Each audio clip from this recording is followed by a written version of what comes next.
Stan Gibilisco here with another publishing alternative for writers. It's one that I've played around with. What I haven't figured out yet is how am I ever going to make any money off of this. But basically it's cloud publishing.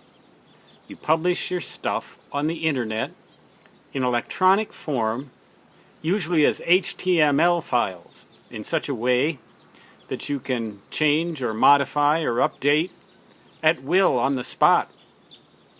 One of the big shortcomings of conventional printed books is the fact that if there's a mistake or if you want to update a book that's in print, it's a big deal because you have to go through the whole process of creating another edition or another printing and all of this mechanical stuff that most people, myself included, just can't afford to do. That's why you get publishers to take care of all of this stuff for you. But if you publish things on the cloud, you can do it from your own computer with an internet connection, and to that end I will show you an example.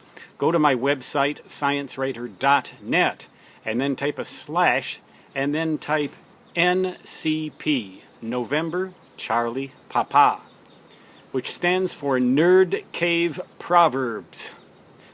It's I originally wrote a little book called Meditations for Computer Addicts and submitted it for publication, and it never really caught on. I always thought those meditation books, though, were especially day by day, 365 of them. Well, actually, I wrote 366 of them, but nobody seemed to want to bite. I think those books are cool, you know, those meditations, especially when they're weird, like the ones I wrote. I haven't found too many weird meditation books. Most of them are so doggone serious, and that's another thing, you know. You don't have to be completely serious and somber all the time. Good grief, life is so short.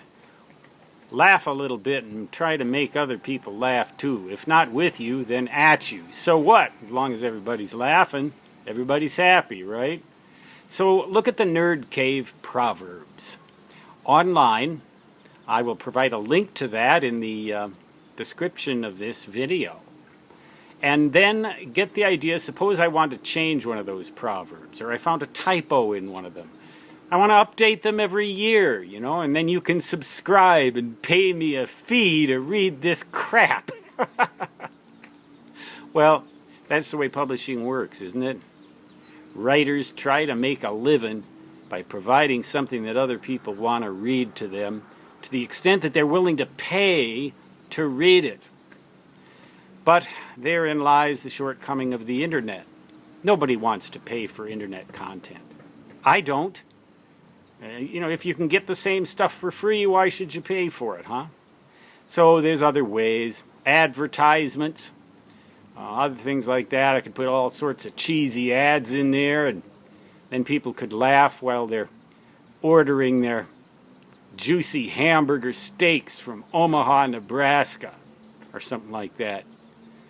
Anyway, that's just a little bit of wild thought from a writer who's in a kind of a wild mood today. I think it's the weather. The sky is just getting more and more somber. That's another thing, too. The weather's going to affect you. Roll with it. Don't fight it. Let it take you where it will. Especially if you're a fiction writer. Like that thing I talked about the other day about the tornado tearing the school building apart. And about remembering my writer's workshop primarily as a place where I could hang out at swimming pools. Write about that kind of stuff. Make people think you're a nut. After all, if you think you're going to make a living at writing, you are a nut. Stan Gibilisco signing off from the black holes of South Dakota, United States of advertising. Till next time, so long.